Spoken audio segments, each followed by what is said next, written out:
Assalamualaikum warahmatullahi wabarakatuh. Dosen penguji yang terhormat, perkenalkan, nama saya Asep Mulyana, mahasiswa PPG dalam jabatan kategori 2 tahun 2023 angkatan 2, program studi pendidikan biologi di Universitas Negeri Jakarta.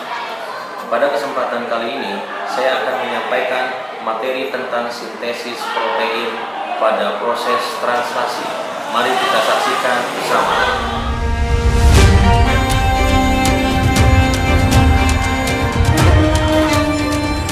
Assalamualaikum warahmatullahi wabarakatuh. Waalaikumsalam warahmatullahi wabarakatuh.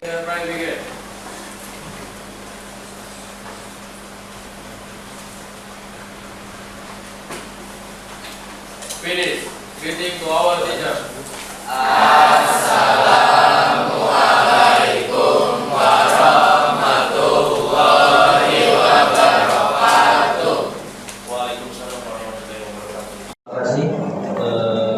Saya akan menjelaskan terlebih dahulu.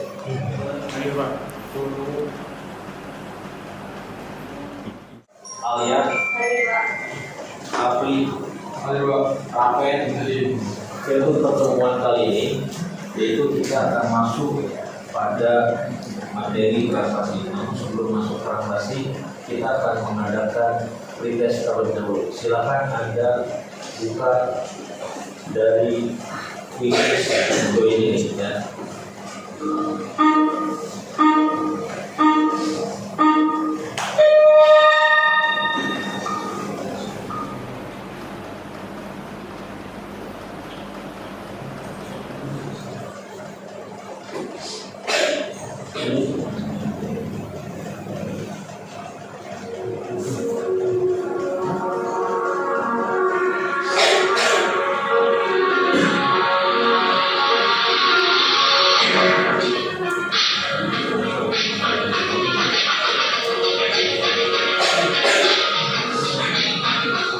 Untuk materi hari ini adalah tentang proses translasi.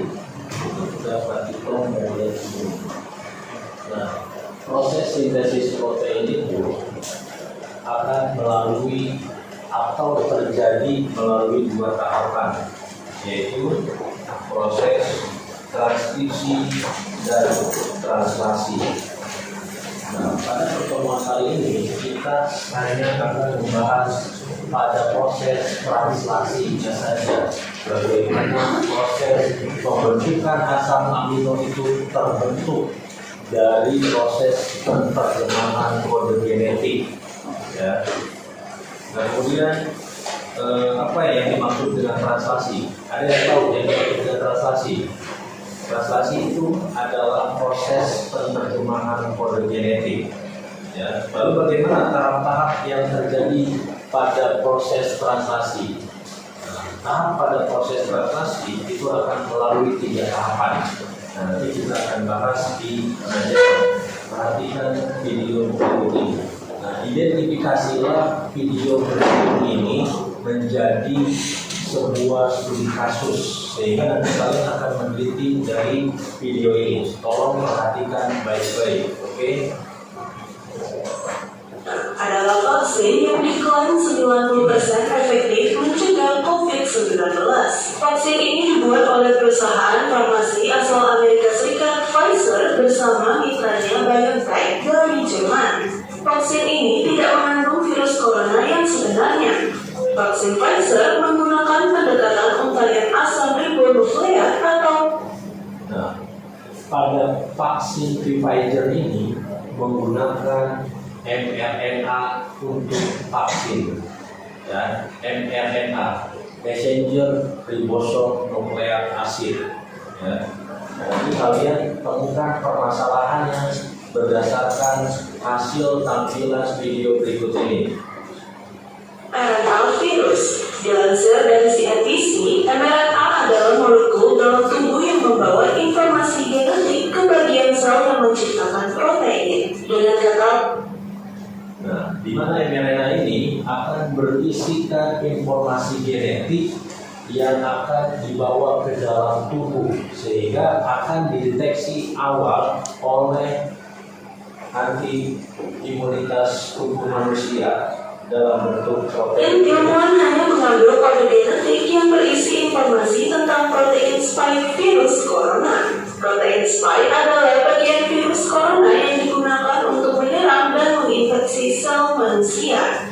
Saat vaksin yang mengandung mRNA disuntikan ke dalam tubuh manusia, maka vaksin tersebut akan memasuki sel-sel tubuh dan memerintahkan mereka untuk memproduksi protein spike virus corona.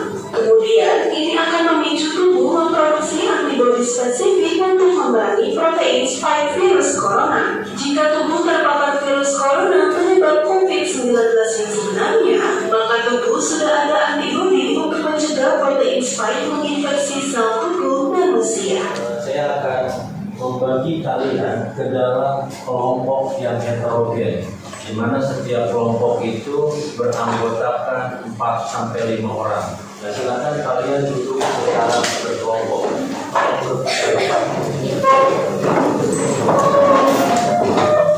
Masing-masing KPD ada 1. Nah, silakan kalian identifikasi sesuai dengan permasalahan dari video yang telah ditayangkan. Nanti untuk aturannya semuanya ada di dalam KPD, oke? Tolong dikerjakan dan disesuaikan dengan video yang sudah kalian amati. Jangan lupa dituliskan nama kelompok kalian masing-masing pada halaman cover di depan KPD-nya, ya. Instruksinya sudah jelas, semuanya ada di dalam KPD. Jadi kalian silakan untuk mengobservasi berdasarkan pengamatan video yang telah kalian terima, kemudian kalian bahas di dalam KPD tersebut. Paham semuanya? Paham. Ya, silakan kalian lakukan. Oke, kalian silakan kerjakan sesuai dengan instruksi atau peraturan yang ada di dalam LKPD dan kalian langsung menuliskannya di dalam LKPD-nya juga. Oke? Ya, silakan kalian diskusikan dan cari permasalahannya serta solusinya. Nah, silakan kalian diskusikan ya sesuai dengan topik permasalahan yang ada. Nah, nanti setelah didiskusikan baru kita presentasikan. Nah, waktu kalian berdiskusi adalah kurang lebih 10 sampai dengan 15 menit ya. Jika memang masih ada yang kurang paham atau kurang jelas, bisa ditanyakan kepada saya. Berarti semuanya? Kalau diskusikan secara terperinci ya. Nah, nanti hasil diskusinya kalian presentasikan ya.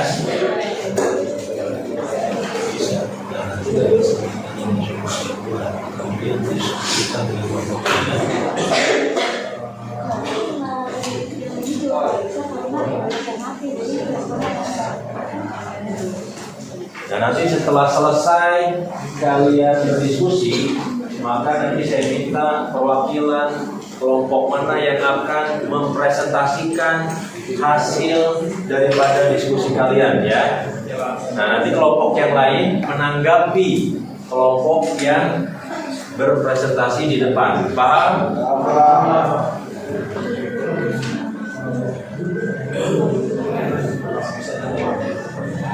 Yang sedang presentasi di depan kelas. Oke? Sekarang kelompok 1. Assalamualaikum warahmatullahi wabarakatuh. Waalaikumsalam warahmatullahi wabarakatuh. Sebelumnya di sini kami akan mempresentasikan hasil diskusi kami terkait vaksin Pfizer, pengaruh vaksin Pfizer terhadap RNA manusia. Sebelumnya perkenalkan kami dari kelompok 1 sebagai perwakilan dari kelompok ganjil. Saya sendiri bernama Hafiz Rafayawan dan di sebelah saya Arya Darwan Rizky. Dan saya Tiara Melia. Dan saya Kamini. Jadi menurut kami yang pertama, apakah vaksin Pfizer dapat mengubah DNA seseorang? Lalu yang kedua, bagaimana cara kerja vaksin RNA terhadap sintesis protein? Yang ketiga, berapakah jumlah sel amino yang tertutup dalam satu rantai RNA?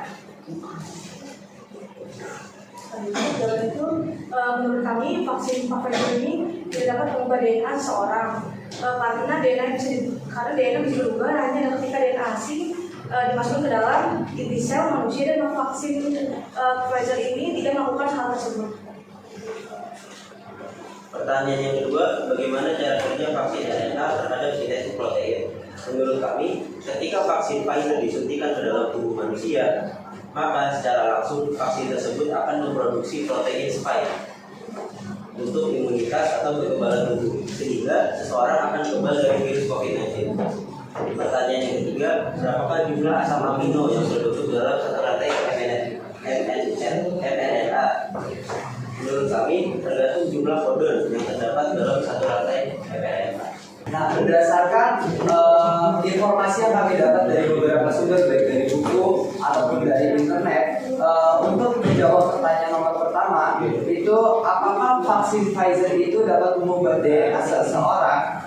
Jawaban dari informasi yang telah kami kumpulkan itu, vaksin Pfizer sendiri itu menggunakan fragmen messenger RNA atau melalui pendekatan mRNA. Maka untuk vaksin Pfizer itu untuk memerintahkan tubuh Anda membuat respon COVID-19, di mana DNA memiliki bentuk besar, beruntai ganda dan panjang serta disimpan di pusat sel yang terlindungi di nukleus. Sedangkan mRNA itu beruntai tunggal dan sebagian kecil dari DNA yang nantinya akan dipecah dengan cepat oleh tubuh, sehingga vaksin Pfizer tersebut tidak akan pernah masuk ke dalam nukleus dan tidak pernah mempengaruhi DNA.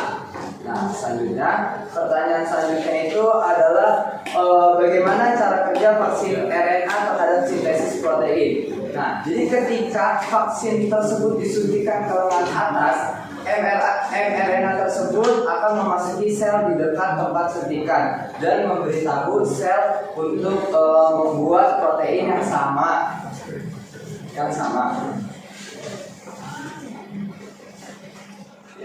Nah, nantinya itu protein tersebut akan membentuk imunitas atau kekebalan tubuh sehingga seseorang akan terhindar dari virus COVID-19. Nah, pokok permasalahan yang terakhir yang ketiga yaitu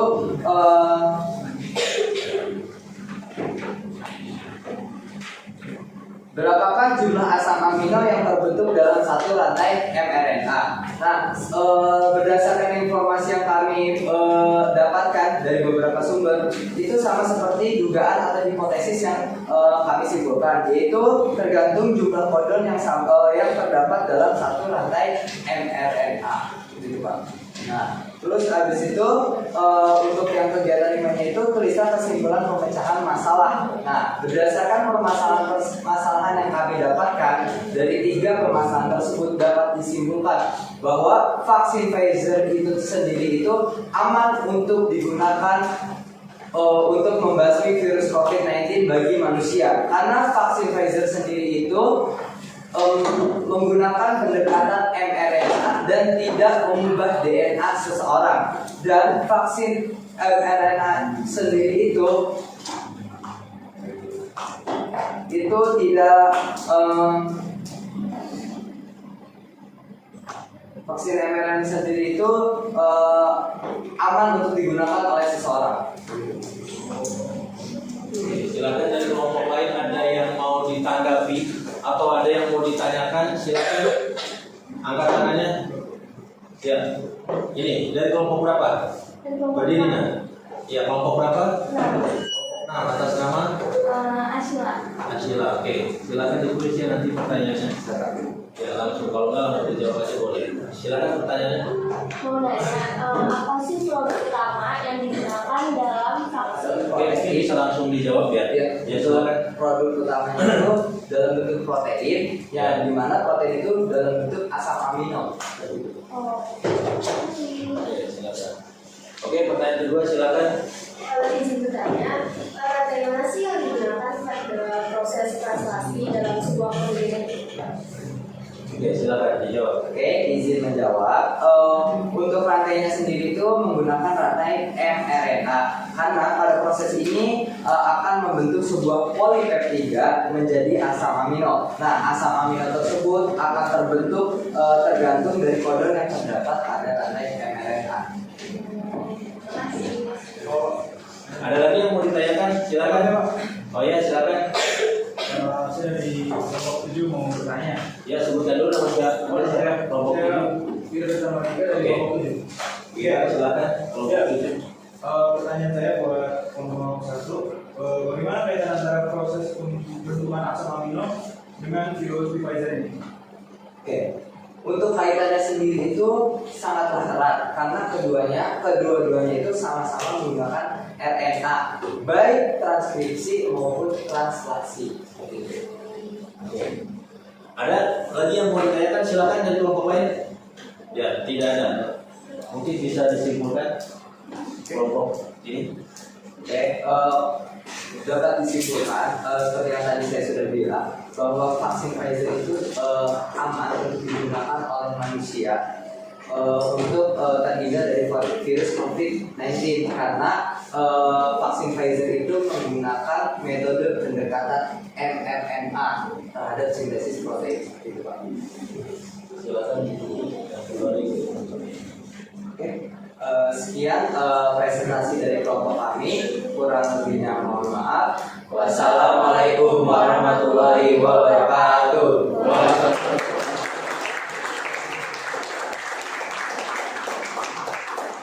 Silakan duduk, kelompok 1. Terima kasih banyak atas penyajiannya. Dan kelompok yang lain sudah ada beberapa yang menanggapi dari hasil presentasi perwakilan dari kelompok 1. Ya, sekali lagi kita close untuk kelompok 1. Silakan.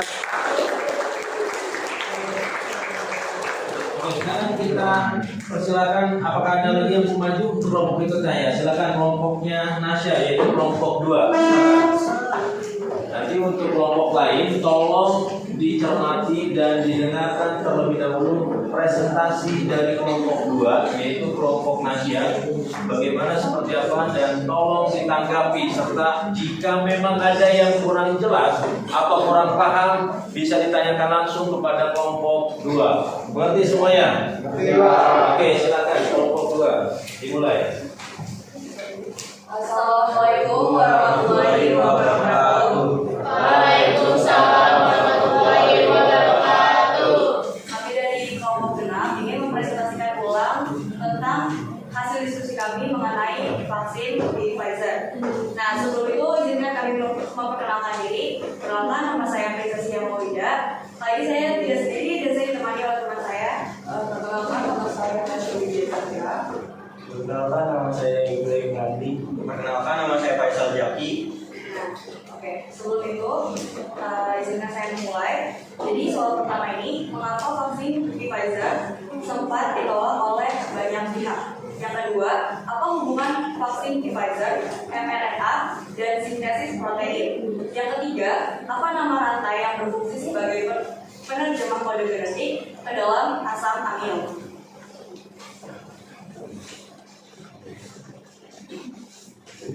Saya akan menjawab pertanyaan pertama, mengapa vaksin Pfizer sempat ditolak oleh banyak pihak? Menurut wacana, vaksin Pfizer adalah vaksin berbasis mRNA. mRNA inilah yang berperan dalam proses sintesis protein. mRNA adalah pembawa kode genetik DNA yang nantinya akan diterjemahkan menjadi asam amino. Karena vaksin ini membawa kode genetik DNA, masyarakat luas bisa jadi khawatir mengenai efek samping vaksin yang membawa kode genetik tersebut. Yang selanjutnya, di sini saya akan memaparkan analisa permasalahan yang dari permasalahan yang sebelumnya sudah dikembangkan. Jadi, yang pertama permasalahannya itu adalah hubungan vaksin Pfizer, mRNA, dan sintesis protein. Jadi pertama, mRNA itu adalah molekul yang berisi instruksi yang mengarahkan sel untuk membuat protein tertentu yang dibutuhkan oleh tubuh. Nah, ketika virus corona penyebab COVID-19 masuk ke dalam tubuh, virus ini melepaskan RNA-nya dan sel-sel yang dibajak akan membaca RNA virus tersebut dan memperbanyak virus tersebut yang kemudian kemudian menginfeksi sel-sel lain dan orang lain. Nah, vaksin berbasis RNA ini mencakup rangkaian pendek RNA pembawa pesan sintesis atau mRNA yang berfungsi memberikan instruksi pada sel untuk memproduksi sebagian protein virus spike dari virus COVID-19. Nah, jadi ketika mRNA ini menginstruksikan sel untuk memproduksi virus spike, antibodi kita akan merespon dengan membuat antibodi yang akan melawan dan menonaktifkan protein tersebut. Nah, ini untuk persiapan sebelum si virus yang sesungguhnya itu masuk. Jadi ketika virus yang sesungguhnya itu masuk ke tubuh kita, kita memiliki antibodi yang untuk melawannya.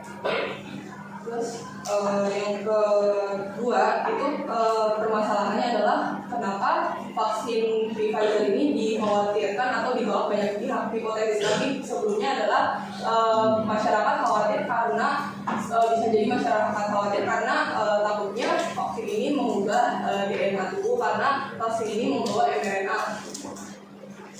Terus mengapa teknologi vaksin mRNA sempat ditolak banyak pihak? Karena sebelumnya sempat beredar di media sosial sebuah potongan video Fred Malone, ahli virus dan imunologi asal Amerika, yang menyatakan bahwa vaksin mRNA belum diuji memadai dan tidak memberikan manfaat. Selain itu, beredar informasi hoax bahwa vaksin Pfizer dapat mengubah DNA seseorang.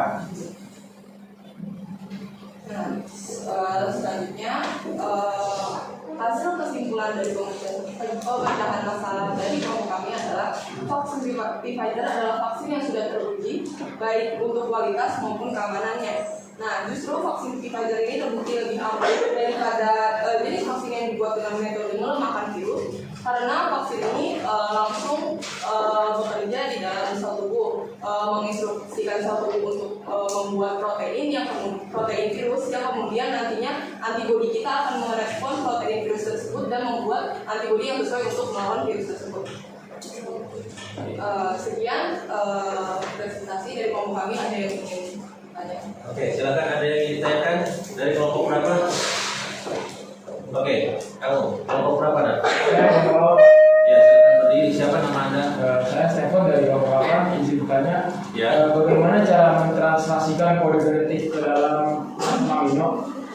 Mungkin bisa langsung dijawab kelompok penyanyi. Ya, boleh. Nah, di sini kita punya rantai DNA sets. Nah, untuk mentranslasikan itu, kita harus mentranslasikan itu ke antisense. Nah, untuk translasi ke antisense ini, dia dari AGC berubah menjadi TCG, lalu dari TTA menjadi AAT, dari GGA menjadi CCT, dan dari CGC menjadi BCG. Coba kamu tuliskan dulu yang sasaran untuk DNA ada untuk yang DNA apa?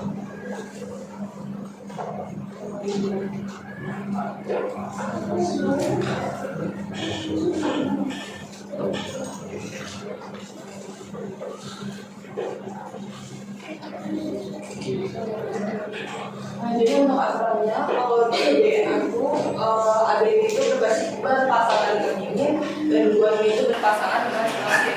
Di RNA, guanin masih berpasangan dengan silasin, tapi ADN-nya itu berubah jadi berpasangan dengan urasil. Nah, di sini kan tadi kita punya. Oh, berarti di sana yang garis miring itu adalah sitosin ya? Ya. S itu sitosin ya. Nah, di sini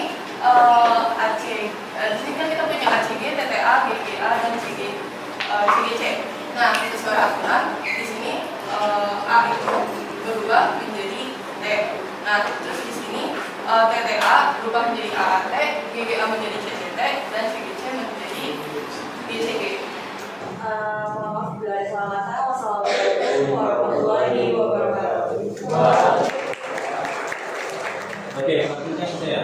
Nah, jadi kita dapat menarik sebuah kesimpulan dari hasil analisis yang telah kalian lakukan dari LKPD-nya dan dari hasil presentasi yang telah kalian lakukan, bahwasanya adakah keterkaitan antara vaksin Pfizer dengan proses sintesis protein pada tahap translasi? Berarti jawabannya adalah ada. Kenapa ada? Karena sama-sama menggunakan bahan utama yang berasal dari mRNA. Apa itu mRNA? Yaitu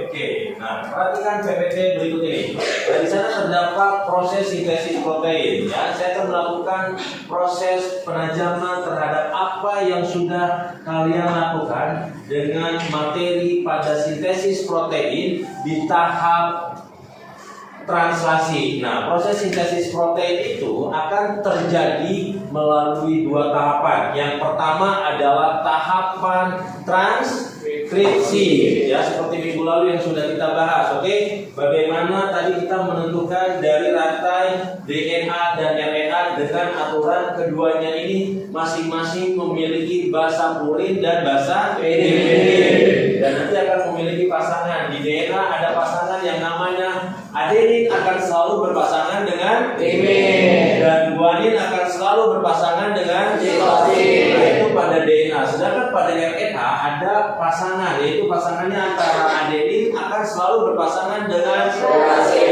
Nah, kenapa adenin selalu berpasangan dengan urasil? Oke, karena urasil itu bentuk sederhana daripada timin, sehingga tidak ada timin di dalam RNA. Adanya adalah urasil. Nah, sedangkan guanin akan sama seperti pada DNA, pasangannya dengan sitosin. Silakan, ada yang mau ditanyakan? Oke, terima kasih. Oke, berarti dari penjelasan kelompok 1 dan kelompok 2, hasil presentasinya yang sudah mewakili, maka kita berikan aplaus untuk kelompok pertama yang sudah lebih baik tampilnya dan menjelaskan tentang keterkaitan antara vaksin Pfizer dengan materi kita saat ini, yaitu sintesis protein pada proses translasi. Silakan untuk kelompok 1. Silakan kalian melakukan post test pada link puisi tadi. Silakan buka puisinya.